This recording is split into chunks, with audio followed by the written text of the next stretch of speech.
Okay, we are Indianapolis, Indiana. 12th of January, 1970. January 12th, 1970. Dear Mother and Daddy, thought of you yesterday on your anniversary. How did you celebrate the day? Delighted to learn that all your things are in the Linwood Avenue garage. Bet the Amish shelves are darling. Aren't you glad to see the dry sink? Hope that you can get it out soon. Guess you'll have to wait until the weather improves. Glad that you got to Pix. Do you think he'd come down on the price of the hat rack? Glad that you like it. What did he say about the chest? Did he say, at least no one else can get in that barn for a while? I guess it's winter. If you do see it and feel it's a good buy, we can pick a check for it. Did you get the half-size spider home? Ironic that it should turn up 2 years later. Quite distressed to hear about the horse. Put it way back in Becky's stuff while we were there. Didn't think that the boys even saw it. Uh-oh. Don't you think it could be repaired? Oh. We will pay for it, obviously done by our own offspring. Perhaps I could locate a cabinet maker here. What are you going to do about the cobbler's bench that I still have? Sounds as though it's getting more valuable all the time. I love that thing. Writing with my 2 gremlins dashing about, so quite difficult to concentrate. Finally got them out yesterday after a 5-day house confinement. Felt so sorry for them. They were desperate to get outside. Jack took them sled riding, and they had a marvelous time. Benji took a terrible fall Monday evening, running and plunged headfirst onto a corner. Huge split on his forehead, certain he'd had a concussion, but had no symptoms. Jay Foster eggs him on to be so naughty, and then JF obviously relishes Benji's punishment. Benji seems to be comprehending more every day, putting things back and retrieves on direction. Think we've learned part of what's bothering JF sleep-wise. Learned that he's concerned about not waking up, dying from sleep. I go to sleep and I don't wake up. I'm having existential angst at 3 years old. He's such a thinker that he's usually much ahead of us. Got him a new cereal he'd seen on TV.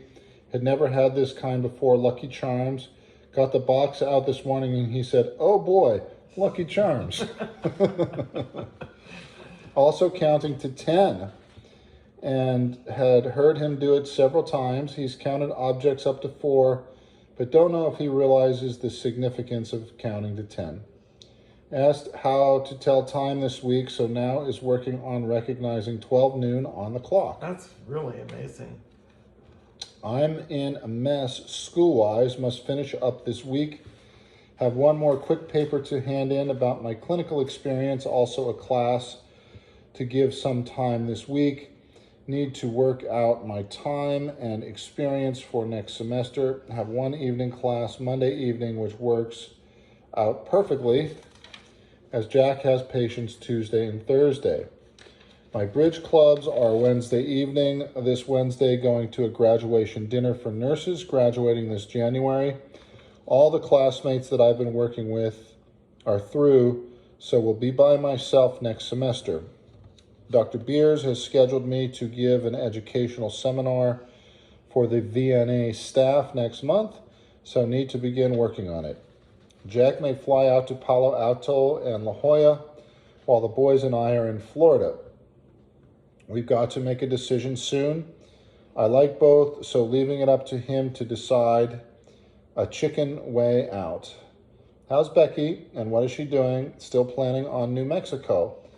Must run, do take care. How are you feeling, Mother? Love, Jack, Tony, Jay Foster, and Benji. Do you remember our trip to Florida? you were little. But I vaguely remember. I think it was a 747. There was a table seating area, and we could get up and leave our seats and sit away from our seats. That's what I remember. I don't really remember the Florida trip. but we stayed with Pat Bazell and Charlie Rogers, whom she married us. Was it Sarasota? I'm sorry, what? Was it in Sarasota? They lived in, no, it wasn't Sarasota. They lived, what area I love. Anyway, I'll tell you in a minute. What I was starting to tell you was that I don't know why I would take. They have one child who was Benji's age, and What were you thinking taking two little boys on an airplane, all by yourself? but when we got there, this 2-year-old Benji would poke in the chest, and we'd been there a day or so, and the kid would start screaming if Benji got close to him. So, it was very difficult with Benji and the Was 2-year-old. Benji littler than him? Younger than him? No, they were about the same size. Oh, okay. But he was just scared. And I do remember there's one other thing of interest. When we were there, we went to, 4 of us went to see a psychic, which was really fascinating. And we went to this little village where they lived, and there was nobody moving in the village. There wasn't a dog barking, anything. So when we get to this place, we all go in separately and we have to pay. But I do remember asking the clairvoyant about our future, whether we would be going to San Francisco or the San Diego area. Yeah.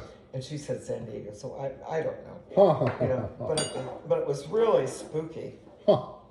And I could hardly wait. I just felt so bad that Benji and the little guy didn't get along. You were fine. Maybe you were egging him on. I don't know. Maybe I was. I didn't realize it. Who knows what was But happening? when I think about when I took you down, that was a great imposition for friends to take Two little ones and 2 little guys. and then yeah. it's crowded. Wow. We've all probably done that in a way before. Overimposed on our friends without expecting that we would be doing so. Yeah, but anyway,